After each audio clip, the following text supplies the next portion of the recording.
জান, আমি মাদ্রাসার নতুন ছেলে। আমি পায়েস পাইনি, আমার একটু ক্ষুধা লেগেছে, আমাদের একটু পায়েস দেবে?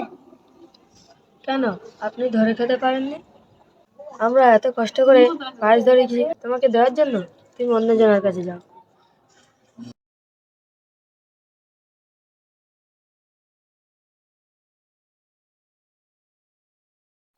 বাবু তুমি পায়েস পাওনি? ভাইয়ের নেই। বাবু তুমি এই পায়েস কেন দেবো বাবু?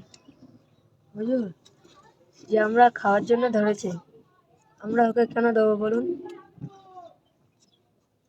আমাদের প্রিয় নবী সাল্লাল্লাহু আলাইহি ওয়াসাল্লাম কি বলেছেন জানো?